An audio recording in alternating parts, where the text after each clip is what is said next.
Liberalism is a political and economic philosophy advocating for individuals' liberties, constitutional government, free markets, and limited state intervention.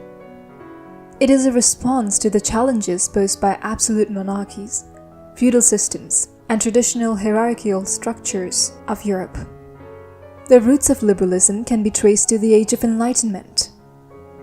The Enlightenment era itself was marked by 3 political revolutions, which will together lay the basis for modern republican constitutional democracies. These include the English Revolution of 1688, the American Revolution of 1775, and the French Revolution of 1789. These revolutions happened because Enlightenment philosophers find that the existing social and political orders do not withstand critical scrutiny. Existing political and social authority is shrouded in religious myth and mystery, and founded on obscure traditions. The criticism of existing institutions thus leads to these revolutions, because people demand for better. At the same time, not only does Enlightenment breaks down these institutions, but it also creates newer institutions for something to build society on. This includes the basic model of government founded upon the consent of the governed, basically a democracy, the articulation of political ideas of freedom, equality, and a list of basic individual human rights to be respected and realized by any legitimate political system. It also promotes the idea of tolerance of religious diversity and other now familiar features of Western democracies. The emergence of liberalism in Enlightenment political thought is also closely tied to the rise of the mercantile class and the development of civil society, defined by economic activity and the pursuit of private property. For this, we look at John Locke's The Second Treatise of Government, published in 1690.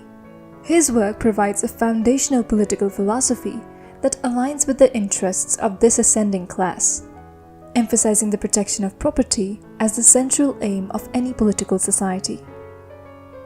His theory of property acquisition, based on labor, supports the idea that ownership exists independently of the state, reinforcing the notion of economic freedom. This emphasis on economic liberty becomes a defining feature of Enlightenment thought, culminating in Adam Smith's Wealth of Nations, which establishes political economy as a distinct discipline. For some people, commerce becomes a unifying force that fosters rational cooperation among diverse people.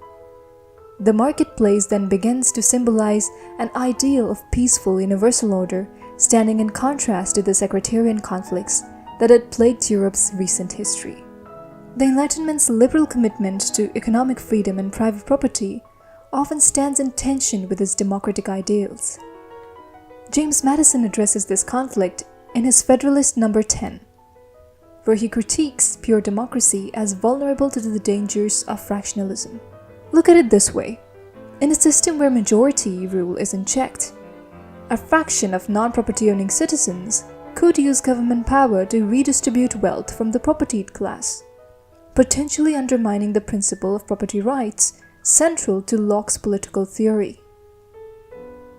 Madison's solution is a republican form of government, in which elected representatives rather than direct popular votes determine policy.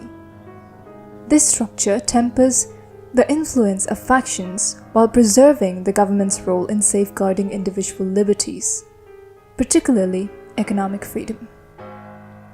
His argument reflects a broader Enlightenment concern with balancing democratic participation with the protection of private property, shaping the framework of modern liberal democracy. Let us now have a look at the liberalism of John Locke. In his Second Treatise of Government, which is a foundational text in modern liberal political theory, Locke talks about 4 major things. First is that he opposes Robert Filmer's defense of absolute monarchy, where Filmer argues that kings rule by divine right from Adam. Locke believes that the king has no divine right. It is people who form governments by consent to protect their natural rights.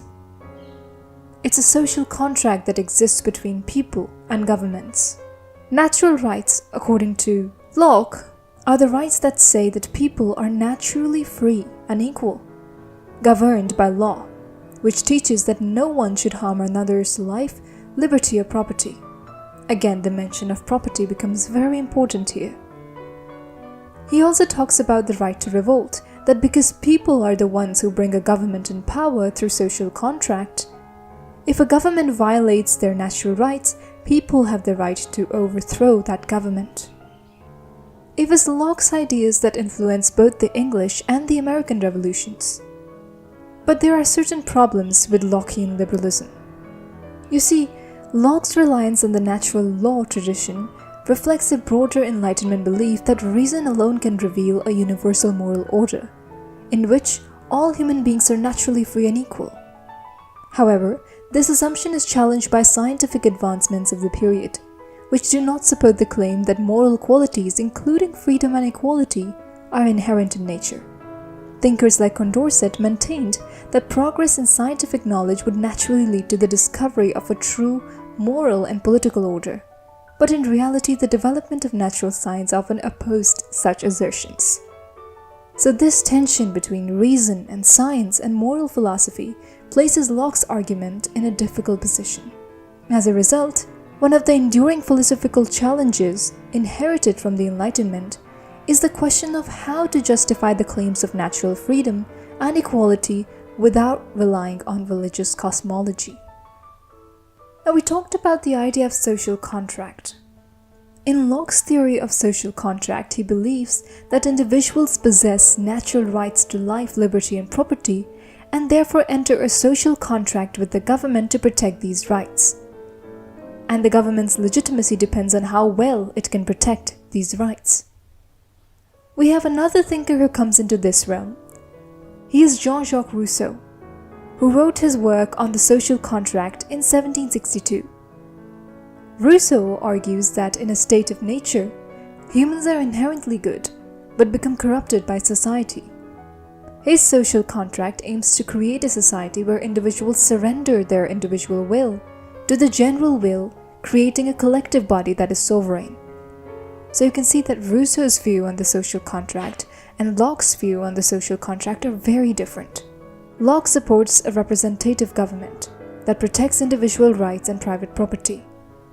Rousseau advocates for direct democracy, where all citizens participate in lawmaking. While Locke believed that freedom is the ability to act within the limits of natural law without any government interference, Rousseau believed that true freedom exists only when individuals submit to the general will of the society, which is enforced by the government.